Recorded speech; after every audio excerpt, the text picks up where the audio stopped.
ہے۔ جہاں تک مجھے یاد پڑتا ہے کہ ایسا نہیں کہا گیا، اور کیونکہ ایسی بات ہے ہی نہیں۔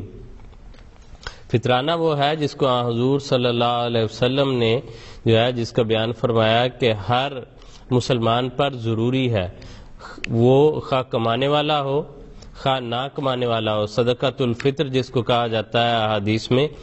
اور وہ خواہ مرد ہو عورت ہو، بلکہ چھوٹا بچہ ہو، ایک دن کا ہو، وہ آزاد ہو یا غلام ہو، کوئی بھی ہو، اس کی طرف سے وہ ادا کیا جائے گا۔